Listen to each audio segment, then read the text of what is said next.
Monsieur, s'il vous plaît, êtes-vous heureux? Je me dis, qu'est-ce que ça peut vous foutre? S'il vous plaît, êtes-vous heureux? N'ayez pas peur, on ne veut pas vous faire de mal. Cette voix, c'est celle de Marceline Loridan-Ivens, scénariste et écrivaine française survivante de la Shoah et compagne de déportation de Simone Veil.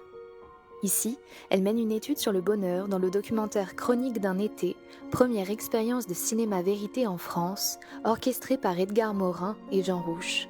Paris en 1960, alors que la guerre fait rage en Algérie et que le Congo lutte pour son indépendance, le sociologue et le cinéaste se penchent tous deux sur le moral des Français.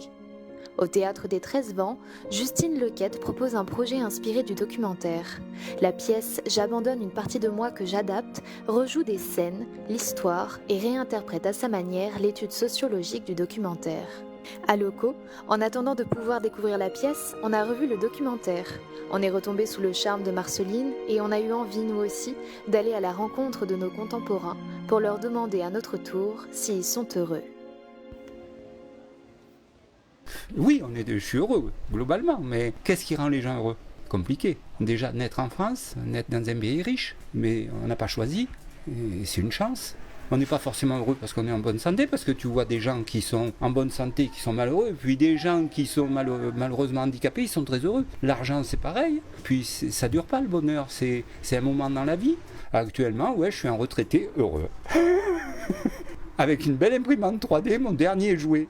J'estime que oui, plutôt ouais, j'ai pas à me plaindre, même si la vie est pas facile, c'est toujours compliqué, niveau argent, niveau imprévu, toujours des trucs qui nous tombent dessus. Même avec le Covid, c'est particulier, mais on vit avec, hein. On se remet en question, on change d'habitude et puis on va de l'avant. Je suis pas spécialement heureuse et je pense que c'est une bonne chose de pas être tout le temps heureux, parce que pour moi, être tout le temps heureux, ça crée une banalité.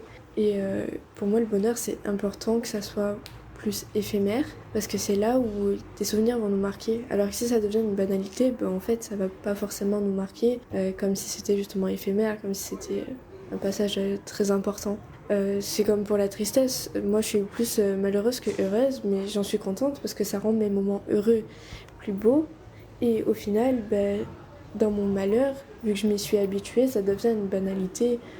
Et ça me marque pas autant que quand je suis heureuse. On a tous eu des soucis. Moi, j'ai perdu mes parents assez jeunes, j'ai perdu des choses comme ça.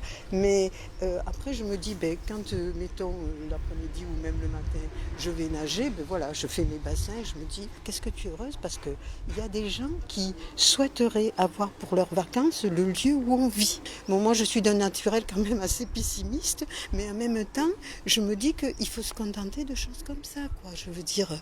Je me compare à beaucoup de gens, beaucoup d'autres personnes qui ont beaucoup moins que moi, même si j'ai pas l'impression d'avoir non plus énormément comparé à d'autres, j'ai quand même beaucoup.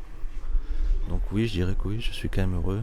J'ai jamais été trop jaloux non plus de ce qu'ont les autres, donc j'habite dans un bel endroit, je côtoie des bonnes personnes, j'ai des amis, mine de rien j'ai une bonne situation, voilà, je peux me nourrir, donc on va dire que la base pour pouvoir vivre est accomplie, on va dire. Alors, heureuse, c'est un bien grand mot. Je dirais pas que ma jauge de bonheur est au maximum. J'ai quelques petits moments de bonheur, mais de là à dire que c'est tous les jours, c'est compliqué, surtout quand on est jeune. Donc j'ai 28 ans et je me destine à une carrière musicale. Et avec la crise qu'on vient de traverser, c'est compliqué de se projeter. Tous les projets tombent à l'eau, donc c'est vrai que quand on n'a pas beaucoup de visibilité sur le lendemain, c'est pas forcément facile. Donc il faut gagner sa vie, essayer de vivre correctement. Donc on fait des petits boulots par-ci par-là, et pas forcément ce qu'on aime et ce qui est notre passion. Donc voilà, il faut s'armer de patience, mais tout vient à point, à qui c'est attendre. Ce que vous venez d'entendre était un aperçu d'une enquête en cours sur le bonheur.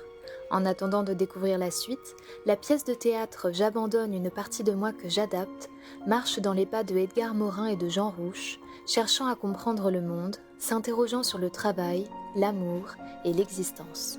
Un spectacle à voir à partir du 29 septembre et jusqu'au 1er octobre au Théâtre des 13 Vents.